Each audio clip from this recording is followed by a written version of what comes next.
talk about Squid Games, specifically Squid Games Season 2.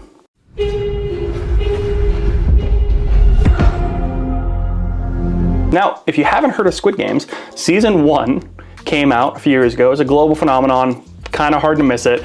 It's everywhere. The cookie game and all this stuff you see online, right, floating around. It's a cool show. I think it came out, like I said, the height of the pandemic or like towards the end of it, whatever it is. But with that, I think people were bored, and it was a unique aspect of a show with like a game show, really, right? So if you lose, you die. With that, Season 2 came out, to many people being very excited about it around the Christmas season, end of 2024 here. And we're gonna talk about not the reviews that came out or what the show did, because I did watch the whole season, but we're gonna talk about the firearms in this show, which is really interesting because the list of firearms that I found after watching the whole season is very much a global list of firearms. So some South Korean military rifles and handguns, things that they use, as well as some of the black market stuff that is pulled for the show as well. A lot of the prop guns are really cool. A lot of the real guns they use the live fire for some of the scenes. Now there will be some spoilers in here, so if you haven't seen Season 2, the only thing I'm really gonna spoil is kind of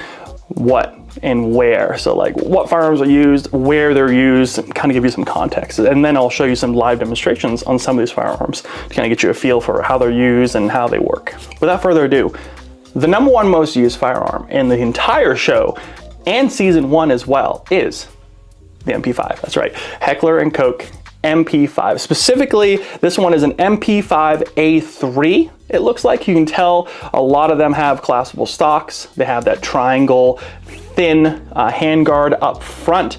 They have like 30 round mags, it looks like. And of course, this is a good pick to have anyways. I think MP5 is something that's real famous. I don't think people kind of view it as the bad guy gun.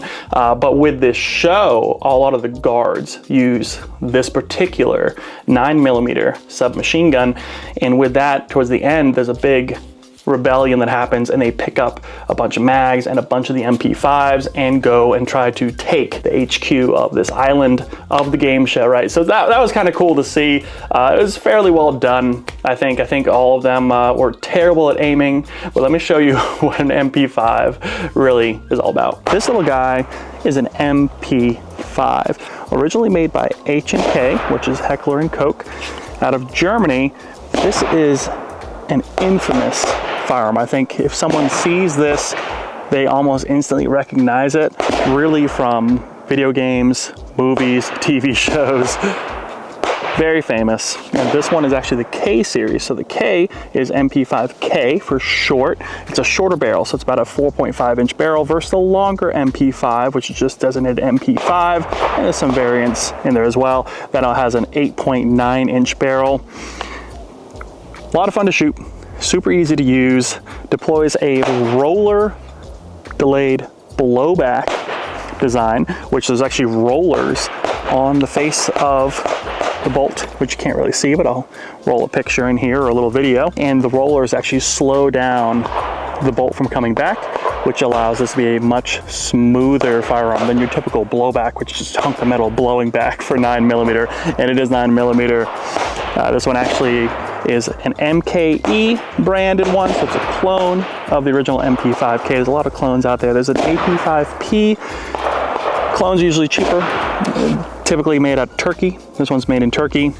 With that though, they usually deploy cheaper parts. They kind of cut corners in certain ways. Reliability is definitely less than ideal compared to the original MP5 from H&K. But mine actually runs pretty good. I had to replace some parts with it over the years, but it's been great. This one has a side folder. Typically the full length will have a triangular, originally would have a triangular handguard with maybe a fixed stock or a collapsible stock, which you've probably seen like in Die Hard or something, right? This one's been upgraded for my own, has like a mag pull grip, has a A3 brace on there, and then a mag pull handguard.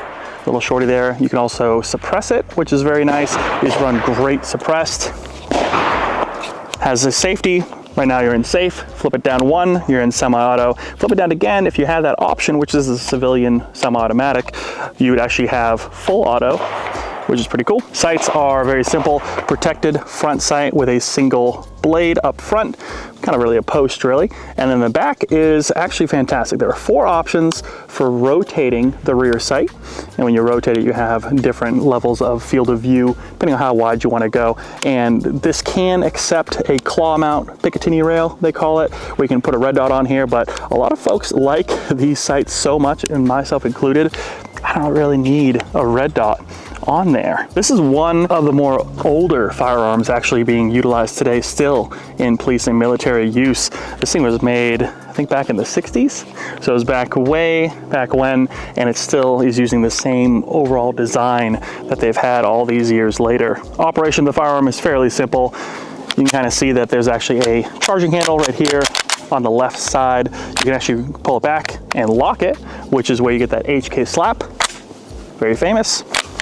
Lock it up. It takes a little bit of force to actually get that to go home, but it pulls the bolt back, it'll grab another round, and away you go. Now, magazines come in 20 or 30 round magazines. This one right here. This one is a 25 capped magazine for YouTube's sake, to keep compliant. How you would actually run this gun would actually be, I put it in safe, so all the way down, and then you take your magazine, insert it, and you want to lock it in. So rock it, make sure it's locked in nice and tight, and then you can go and either pull back and let go, or you can flip it up like so. You can kind of see it is back now. Rounds are in there, ready to go. And simply just slap, and away you go. Let's see if it's reliable today. It's been running pretty good.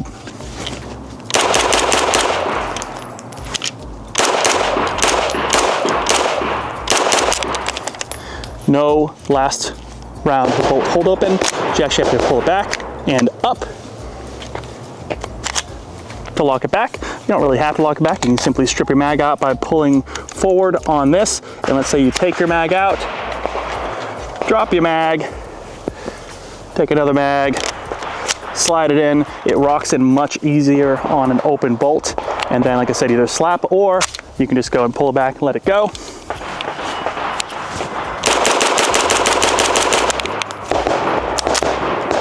Oh, we had one malfunction in the last round,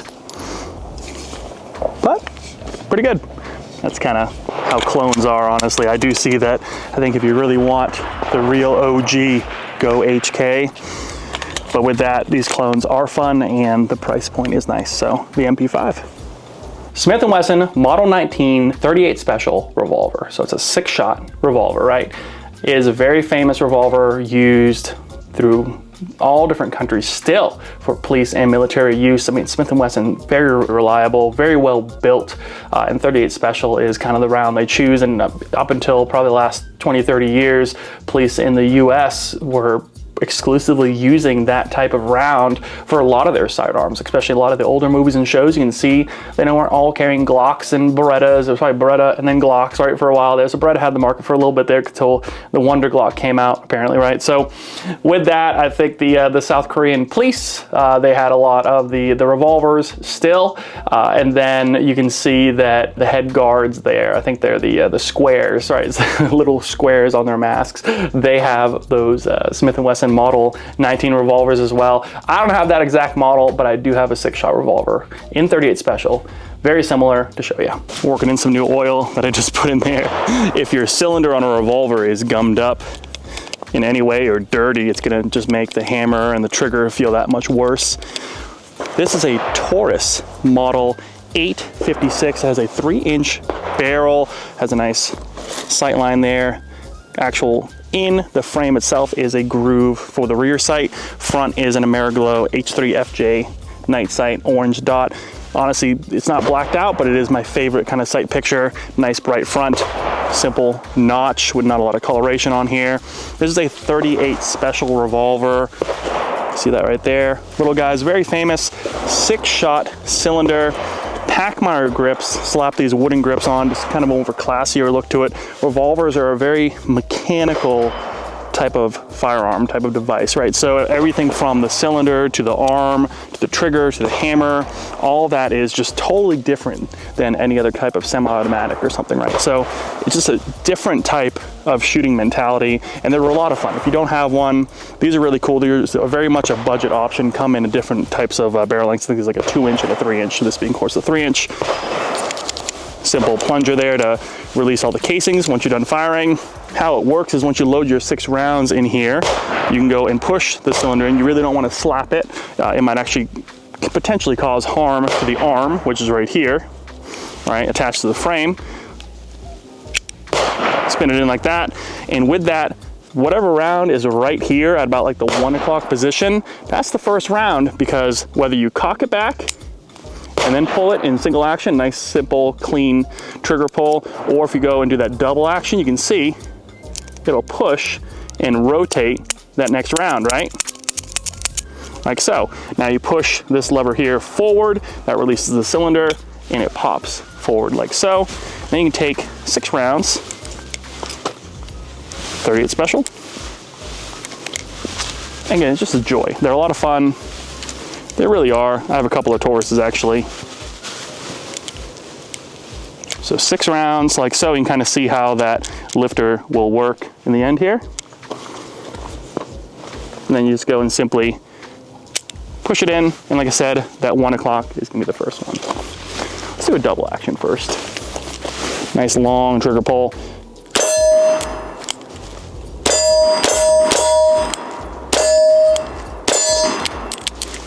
There you go, and then simply pop out your shells.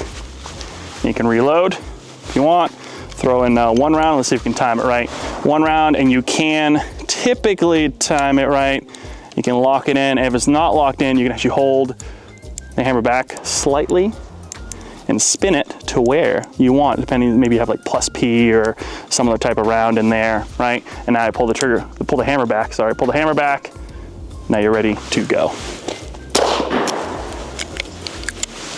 Much smaller roll in this whole thing was actually a Snubnose revolver. I think it was most likely a Model 36. So Smith & Wesson Model 36 5-shot 38 special. And the detective there, he has that when he storms this hotel that the main character has been basically renting or owns as he develops his plan to take down the game. Now I don't have the Smith & Wesson Snubnose. I need to get one because there are a bunch of really cool models for the 5-shot Smith & Wesson. A lot of great pocket pistols as well, so maybe this year I'll grab one, but I do have something very similar that is very comparable. This little Snubnose right here is a Taurus Model 85 38 special revolver, 2-inch barrel, little guy right here, 5 shots, again in 38 special there. You can kind of see that Taurus has been making these forever. They are very affordable. They're fairly reliable in my opinion. This is actually one of my first ones I've ever had in terms of a full-size revolver, something like a 38 special, right? I think I had like 22s and things like that. But the Model 85 is considered one of the smaller Snubnoses. It's kind of like a pocket revolver in a way. It does have a hammer, double action, you pull it back forward with a single action. Then this has the rubberized grips that came from Taurus. They're actually very comfortable. You can kind of see your pinky hangs off just a little bit there, but has the 5-round capacity of these little 38 specials here. Let's load them up. And you just go around the cylinder here, like so. Revolvers are such a mechanical type of vibe for a firearm, right? It's different than a semi-automatic. It's something where you need to make sure everything is properly lubed so that everything spins freely. That way the hammer works properly, the trigger works better, it feels better, right? Especially that long, heavy double action, which you might keep it in if you do carry this in your pocket. A lot of people do. These little handguns are very popular. Like I said, they're very affordable, so it's a good option if you don't have even any handguns. It might be something to maybe check into, rent one, try one out. The arm here is very nice. It flows freely, nice and loose. It's important to note with these, the cylinder goes left. So you're going, if you're looking at it, you're going at it counterclockwise. So the first round you're gonna shoot is gonna be right here about 1 o'clock, looking down. So you're gonna see, you're going, spin it like that, put the cylinder in, And that first round is going to be right here. You can either go double action or you can pull it back, go to the single action. It's going to go and spin the cylinder where it needs to go. So observe. It's very simple. Sights, nice notch in the back, serrated, same color as the frame, front blade, all fixed. Only like a, I don't know, 5 yards away from this rubber target. Let's go to this double action here. You go single action. That's it. Now you go and push this button forward right here. Sometimes they actually go and it falls out like that, or you can go and hit the cylinder like so. Little plunger here. You probably need some lubrication, honestly. It's a little sticky, but you can work on it there. And revolvers kind of, as they age and as you shoot them more and more, they seem to run smoother and smoother, which is cool. Part of the whole mechanical aspect of it all. Now you can go and load one round if you want. Let's say if you have a special load you want to try out, and you go tilt it, you can usually kind of gauge it where you want to go. And if it's not there, you can pull the hammer back slightly and the cylinder spins freely. Line it where you want to go, right there.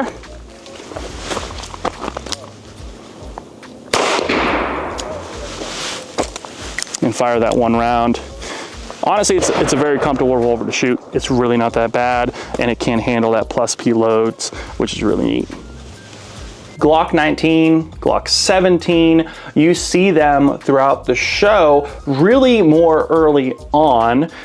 With that, it's the main character guy there. He has and carries around, illegally for sure on the show for South Korea, illegally for South Korea I'm sure, but he has a bunch of black market firearms too. With that, he carries around what looks like a Gen 3 Glock 19, even uses it in a limousine. He uses it to find his two friends who he had hired as part of the private investigator group, who had gotten taken out and abducted by the card dude, right? So with that, the 19 and 17, which makes sense. It's interesting that it looks like a Gen 3 with the finger grooves. Yeah, that's my best guess. I don't have a Gen 3, but I do have something that takes Gen 3 parts. This is the Ruger RXM. That's right, the Ruger X Magpul.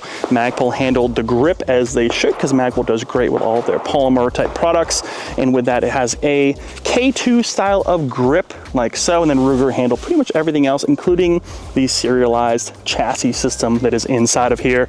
And this is a Glock 19 Gen 3 clone, essentially, right? So there's a bunch of them out there, but this one has done it very, very well. And in fact, I held the Glock 19 next to this. And not only, of course, you have the feature sets on here that the Glock 19 typically doesn't have right out of the factory, but they are pretty much the exact same footprint, exact same size. And Glock 19 has always been a little short on the grip for me. You can kind of see my pinky hangs on that mag well just a little bit.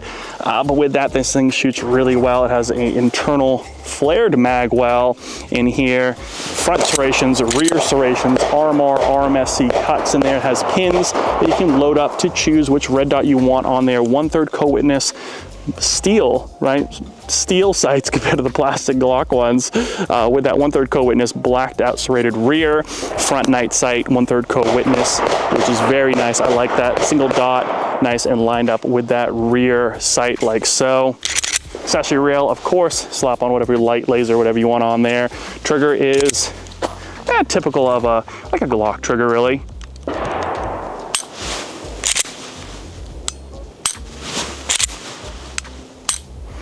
Very nice, really is. I actually tried it with a threaded barrel already, slapped a couple of lights on there. Gonna do some testing with some various red dots to kind of see how they hold up, how they look as well. So really neat handgun in there. This one actually has two 15-round P mags, but you can also use Glock 19 mags. Really nice. I think Ruger did a good job with this one. And of course, they're going right after that Glock market right there.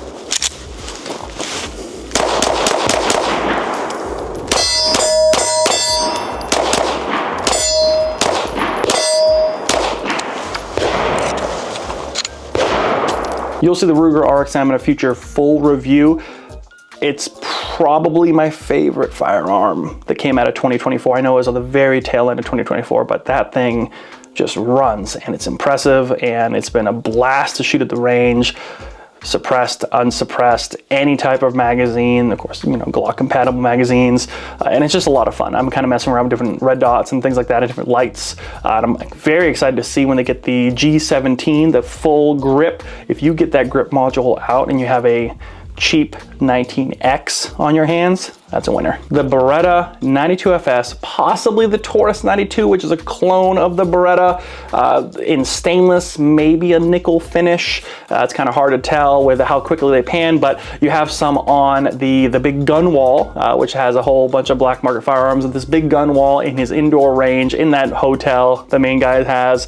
You also see it, the detective for some reason has the Beretta 92FS during the club scene. At least that's what it looks like. It's not the little Snubnose revolver he had earlier on, but the 92FS was my first handgun ever. And it's something that's very prolific in movies and shows and has been used throughout the world. But I do have a 92FS, and let me show you what it's all about. This is the infamous 92FS, made by Beretta. And this is a true 92FS made in Italy. There's also an M9 designation for the US military. This has been used throughout the globe for decades now, in police and military forces, as well as in movies and TV shows. And I think it just has to do with the look of it. It really is a true classic design, nice and sleek, very nice, appealing design, and it's just something that runs really, really well. Has a lot of features to it. In fact, it's a full-size handgun, very chunky. You can kind of, every time I pick this up after years of not touching it or however long it's been, it just seems such a thick grip on there. This is my first handgun many years ago, and I think a lot of people kind of gravitate to this because of the movies and the pop culture behind it. But with that, it does operate very nicely. It's something where there's actually a few different features on here that are a little bit different than other handguns, especially modern day striker-fired handguns. So it is a hammer-fired weapon. I did switch out for a skeletonized hammer, switched out for some thinner Piranha grips there, a little grippier than the plastic ones that came with Beretta. So with that, it's a double action, single action handgun. So you can kind of see there's a double action trigger. You have to pull it back, fires the round, right? But when you rack this, after the first rack, you can see it is a single action mode already. So that's good. Now you can actually go and flip the safety down, and it'll decock it to double action. So a lot of people carry it in double action, or you can carry it in double action plus the safety on, or if you know, if you want, you can carry it in single action. Either way, right? But you just know there is a decocker, so it's not like a 1911 where you can lock it into place in that single action, ready to go. Trigger's very nice either way.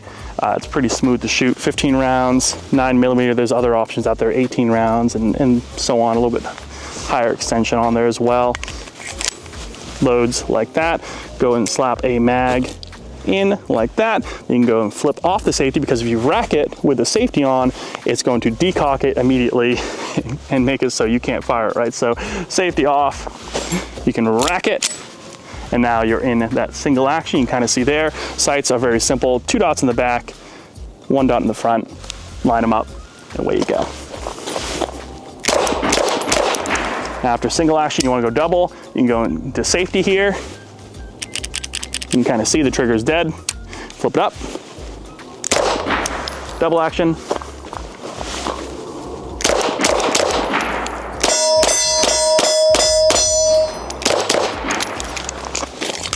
Magazine release is kind of hidden a little bit. You could get extended ones on there, but you simply drop that mag. A true classic. The AK-47. Really enough said right there. I mean, that right there is a very famous rifle. It's in various configurations, a bunch of different varieties out there. The variations are by different countries of origin, Russia being the first OG to come up with the AK-47, obviously. But since then, all these countries have used it, and dozens of countries still use it in their police and military. So, of course, it comes into play here in South Korea, black market pickup, I'm sure, in the bathtub, on the gun wall. Like, it's just something loaded up, ready to go, and they're shooting them in an indoor range. But I do have an AK-47, or a variant of said AK-47, so let me show you what it's all about. The AK-47, such an icon. I think it's a rifle where a lot of folks could point out if they had to in a lineup of different rifles, and they might not get the right variant because there are a ton of variants out there made in all different countries around the world. This one in particular is a Zastava Arms, made in Serbia, and with that, this is a ZPAP M70 chambered in 7.62 by 39, right? So 7.62 by 39 is a classic AK round. You can kind of see that right there. Comes with different lengths of magazines, 20 or 30, and this one of course is capped off at 25 for YouTube. And with that, it does have a front iron sight, pretty tall.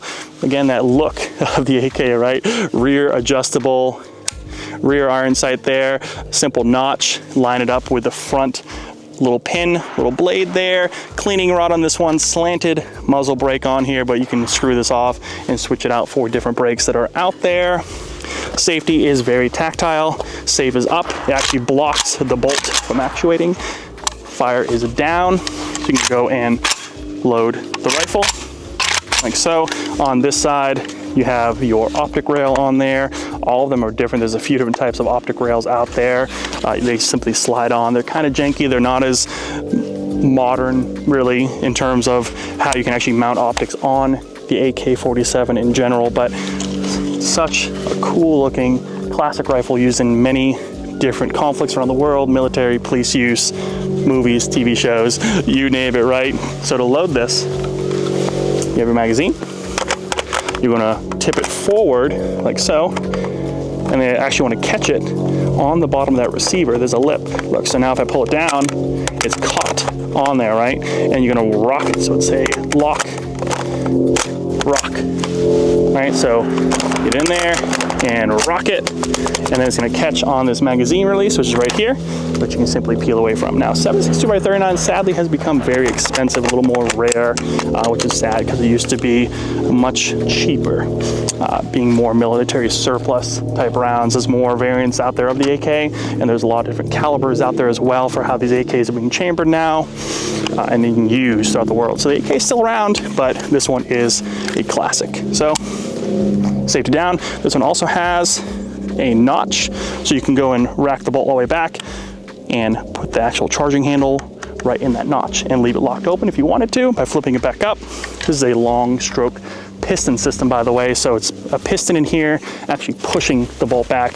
A little more of a violent rifle in terms of maybe compared to like an AR or some other type of rifle on here, but still a lot of fun to shoot, and you kind of see how it kind of has that different kind of recoil that you might see. Just like so.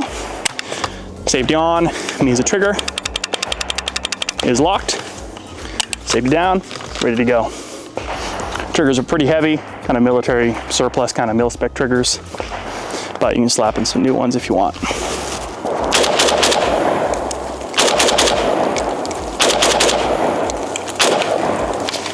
When you're out, this particular mag locks back. Not all mags lock back though. Then simply rack it out and you'll see the bolt will fly home. The AK-47. The Daewoo, that's right. They even mentioned the Daewoo Precision Industries K2, right? So that right there, one of the characters is like, is that a K2? And that's a South Korean military service rifle, right? So that is a long stroke piston AR variant in a way, right? It's kind of its own unique thing, South Korean, 5.56, but it looks really cool. Really, really rare here in the United States. They definitely didn't import many of them. But the Daewoo is something that has popped up in the show, and I believe even some of the ex-Special Forces guys kind of who are looking on these two boats, which the entire search was almost just a bunch of fluff through this whole season. But maybe they'll find the island out of just random, just kind of throwing a dart on a map in that little ocean there. But with that, the Daewoo does pop up a few times, and it was kind of interesting to see. And I don't have one, obviously, seeing how rare they are, but they are cool. The M4 carbine and other AR variants. We already know ARs. M16 variants, there's a bunch out there, and with that, the heart of it though of the AR is that direct impingement gas system. They all kind of operate the same way, and I'm going to show you a quick clip here on one of my ARs to kind of give you an idea on how they operate. But the ex-Special Forces guys have them on the boat, they have them in their vans, they have them to kind of utilize in the black market gun wall room, right? So with that, it's something where I think they kind of just sprinkled in the AR there. A lot of them, I don't even think have optics on them. A lot of them like the old M16s with the carry handle sight on the back, the rear sight carry handle. So variations there could be like an A2, A1, M16, I don't know, but I do have an AR to show you, and let's talk a little bit about it. The M4, the AR, the M16, and all the variants that go along with those, they all come back to the heart, which is the AR, right? The heart and soul of the rifle is this direct impingement gas system AR. This one is actually from Koch Arms, USA, made in Arizona. This is the Guardian 15, which is more of a premium option, I think, just because how it's built and it's hand fitted and all the parts and the trigger and everything you get with it. And of course the coloration and all that. And you could do all different types of colorations for these types of ARs. And of course you have the old M16 with a nice long barrel, 20-inch barrel with a triangular handguard up here, fixed stock. You have quad rails with rails on all four sides from the old M4 carbines. And these are like some of the most modular rifles in the world is the AR. And I have, you know, I've shot a bunch of them. I have a bunch of them, different lengths, different variants, things like that.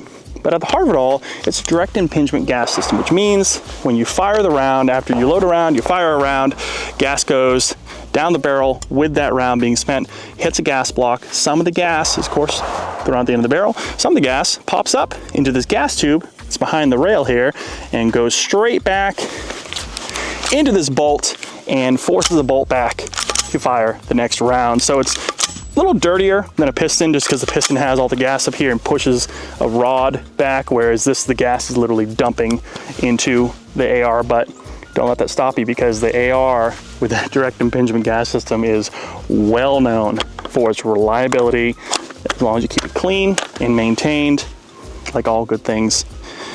Really neat. This is a smooth rifle. How I have it set up, all you have to do is simply take your 5.56 round or 223, load the mag like so in here. And for YouTube, you can get different mags like 10, 20, 30. And for YouTube, these are 25 round mags locked in there. So that way they're nice and compliant there. You can either go and lock it in like this and pull the charging handle back. Typically you want to have both fingers like this. This one has a dual side charging handle. So either way you pull it, it should work just fine. Loads around like so. Safety on this is ambi, so you can go either on the left side or the right side, and it also has a 45-degree throw. Kind of see that there. Typically it will go all the way around and go up and down when it's on fire. This also has a nice trigger on there, so it should be pretty smooth. You have the Swamp Fox prism up here, also the Surefire light right here. And it's all part of what you can do with this system, B5 stock, very modular.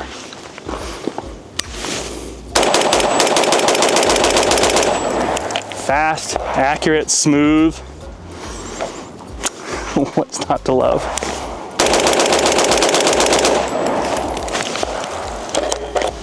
Drop mag release right so.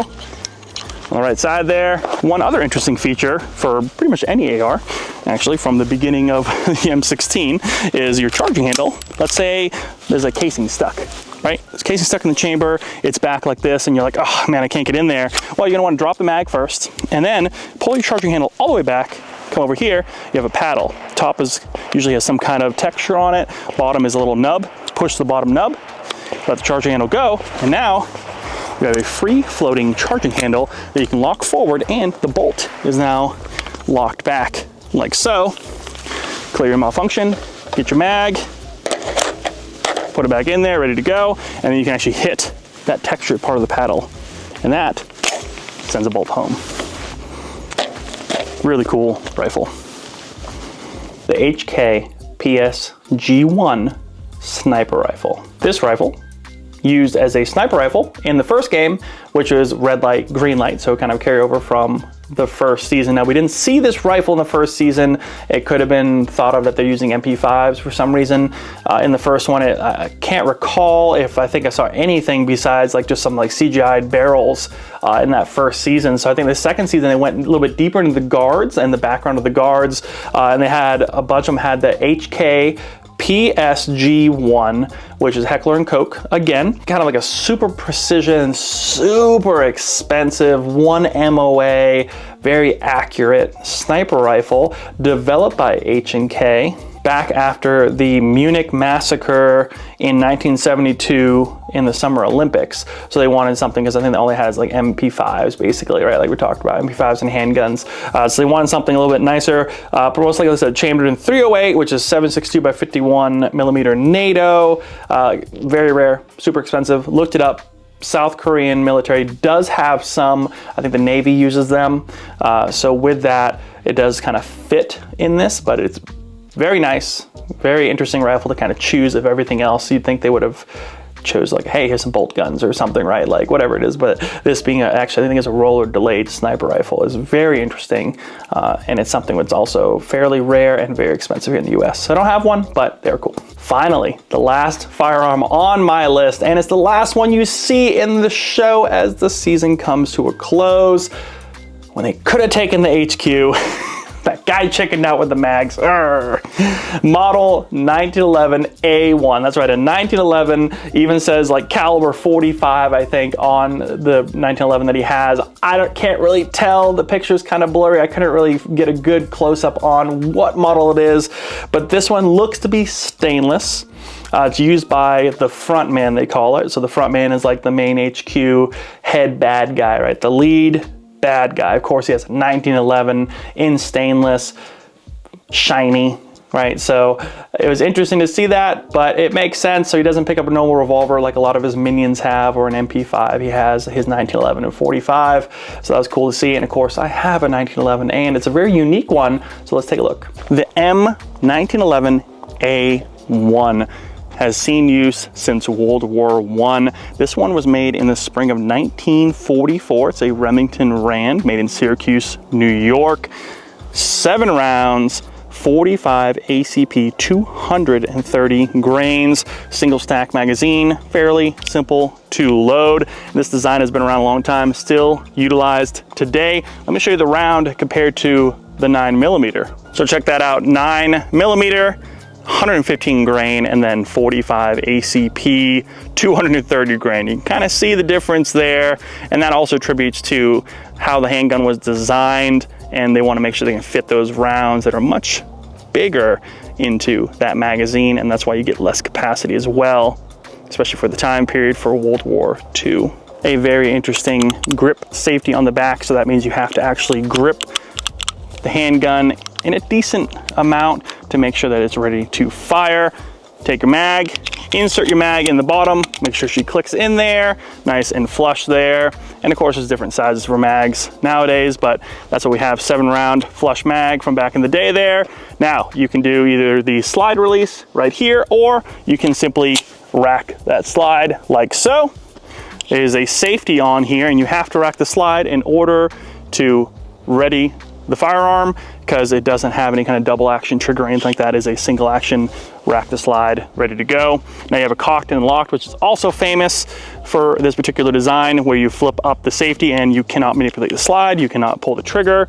It's locked and safe. Now when you're ready to fire, you simply swipe your thumb down and you're ready to go. Sights, little notch in the back here, very small blade in the front. Not ideal, but it worked, apparently, right?